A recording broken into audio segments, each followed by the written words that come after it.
నరహరి నీ కీర్తనలు సేయ నా నోట తిననేర్తు పరుల నిందింపనేర్తూ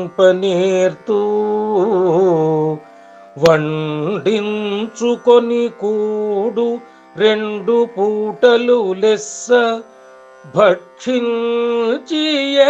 బోతు బలిసినట్లు కండలన్ మురికి డొక్కను గొప్పగా పెంచి కరము చేసితి జార కరుమములను కాలమీలాగునే గడుపుచుంటిని గాని సేవనీ కొకనాడు సేయలేదు. తలప నా దేహమెన్న వ్యర్థంబుగాని కమల పత్రాక్ష ఇది సార్థకంబుగాదు. చక్రధర ధరుమపురిధామ సార్వభౌమ నరహరి భక్త జనకల్ప నాగతల్ప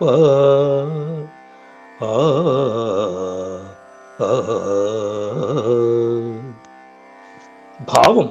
హే నరహరి, నీ కీర్తనను నా నోట చేయవాడిని నేను, కాని తినడానికి మాత్రం సిద్ధమవుతాను. నా నోటితో పరులను నిందించడం కూడా బాగా వచ్చు.